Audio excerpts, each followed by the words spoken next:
Hey everyone, welcome back to the channel. So we're going to take another look at the locate button, which is, I'm sorry, I don't have it here. It's on your all your MPCs, and it's the center button here on the usually on the top row.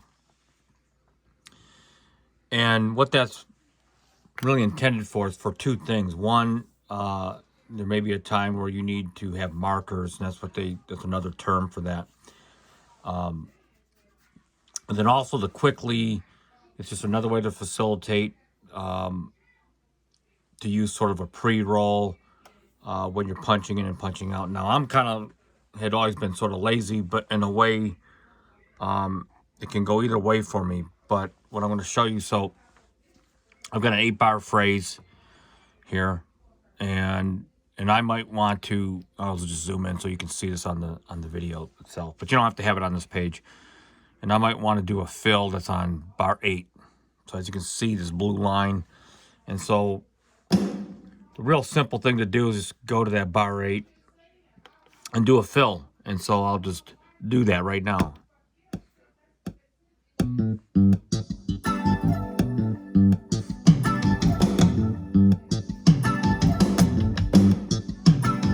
Okay, and then I'll just use the Q link, loop start time, and sort of work backwards. So now I'm going to hear the pre-roll by 1 bar because I specified the loop region, but I really only punched in on bar 8.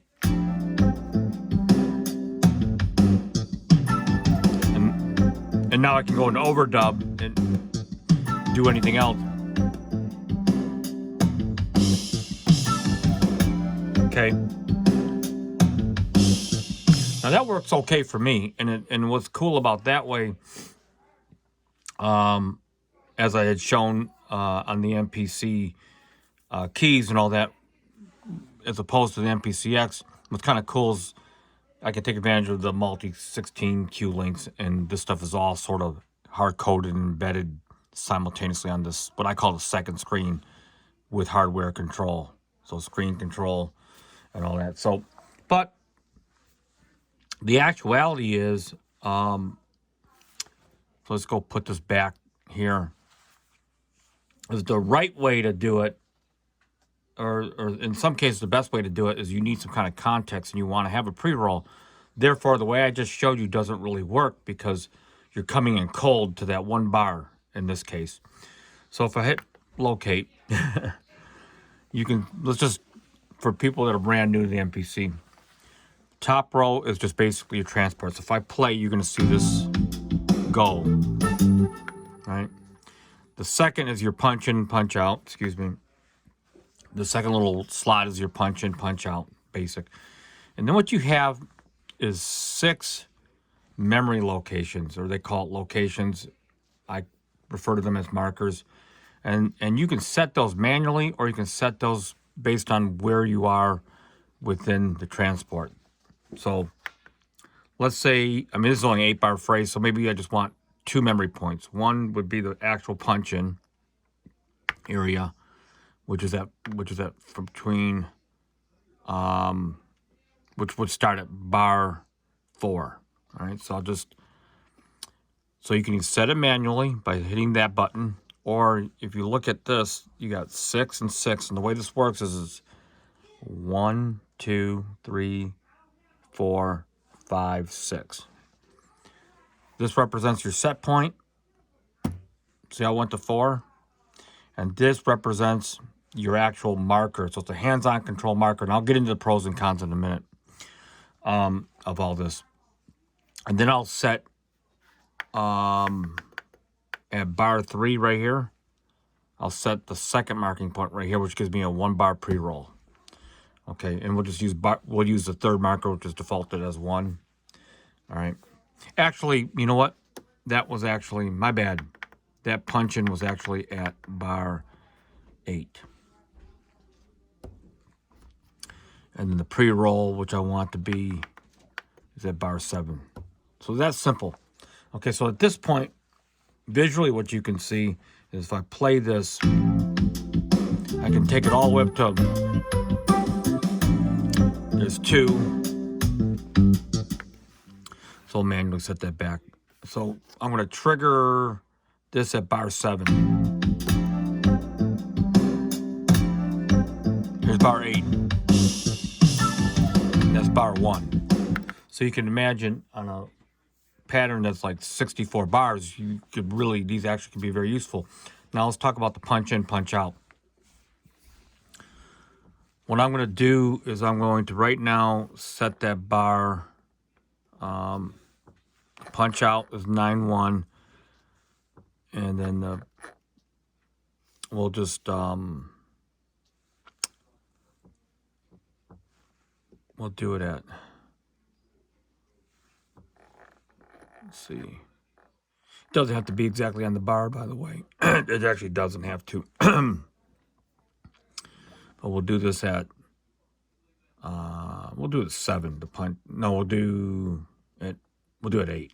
That's the 1 bar. Sorry about that. But you can dial it in exactly, especially if it's just like one. For MIDI, it's not a big deal because you can always overdub on that second pass. But we'll dial in that 1-8-1-5-0. Okay. So what's going to happen is if I start with the pre-roll at 7, I'm going to start it at 7 here.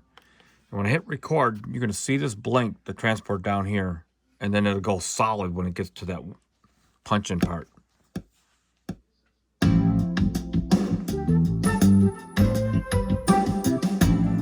It's going to go record right over it.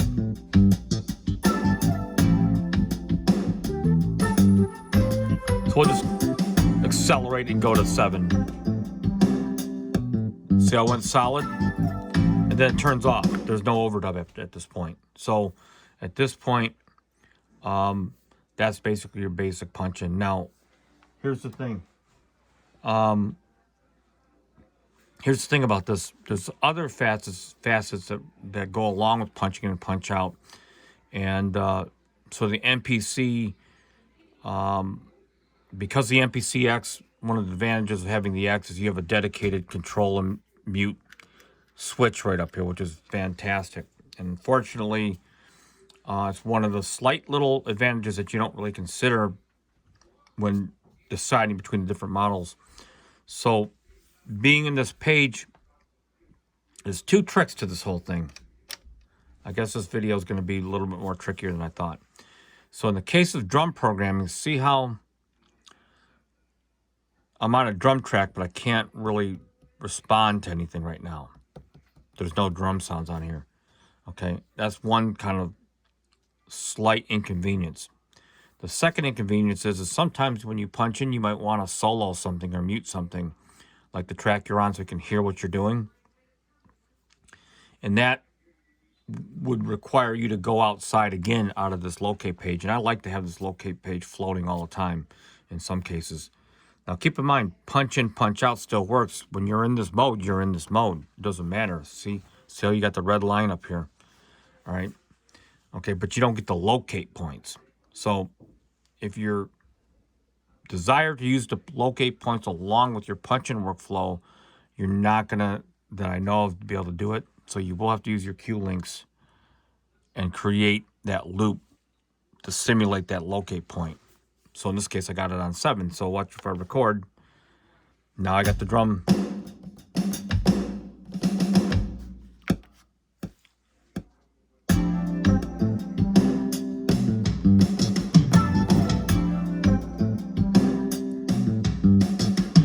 Now I can hit overdub record. You actually kind of can't. So, now, there's one other option you can have as an alternative workflow. I can keep it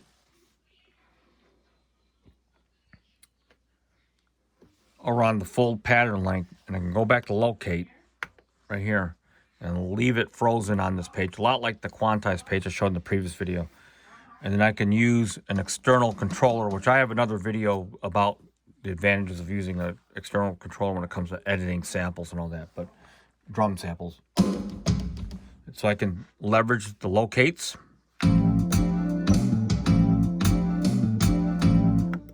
See? I can go back and forth, and I can still control the drums from the pads. right?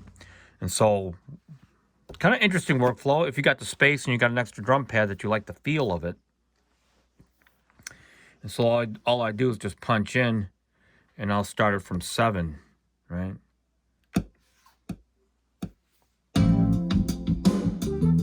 We'll start at 7 here. Okay. And now I can use the locate points however I want.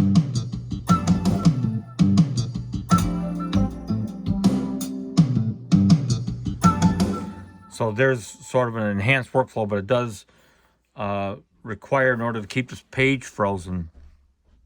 Now here's one little other tidbit. If I hit main, I still can go in here and pick the track I want to play from the keyboard and never have to exit this page. So it's kind of like a temporary suspension. So if I go into here, so I'll go to 7 and watch it overdub, which I just play from the keyboard.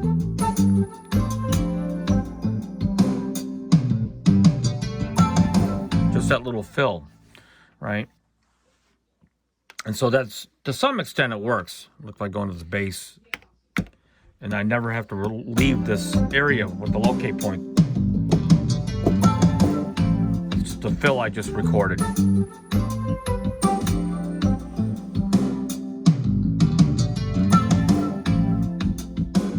Or I could do something crazy. I mean, it just, the whole thing. So let's go in here.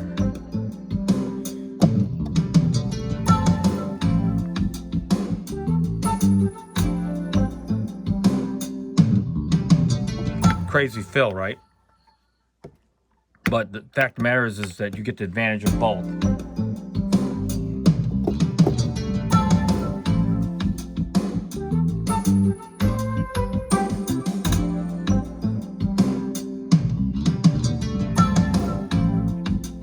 See? Watch it go.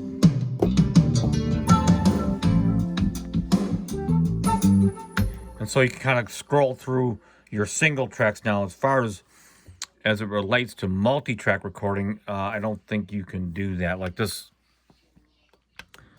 So in this sequence, I have an actual super combi sound, which I'm basically got 3 different samples from my library layered. So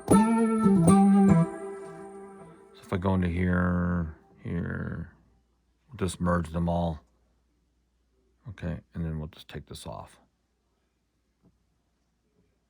Okay, so I have these merged.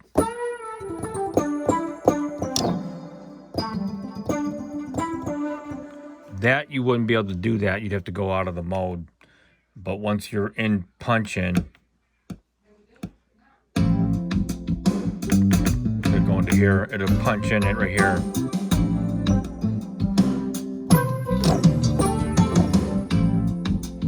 Which that was just a punch in, so let's go back to locate.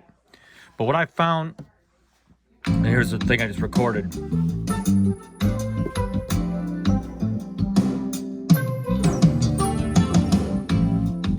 But what I found is that going in and out of the locate is not going to really kill you. But what ends up happening is if you have to do too many toggles back and forth, it starts to break your workflow.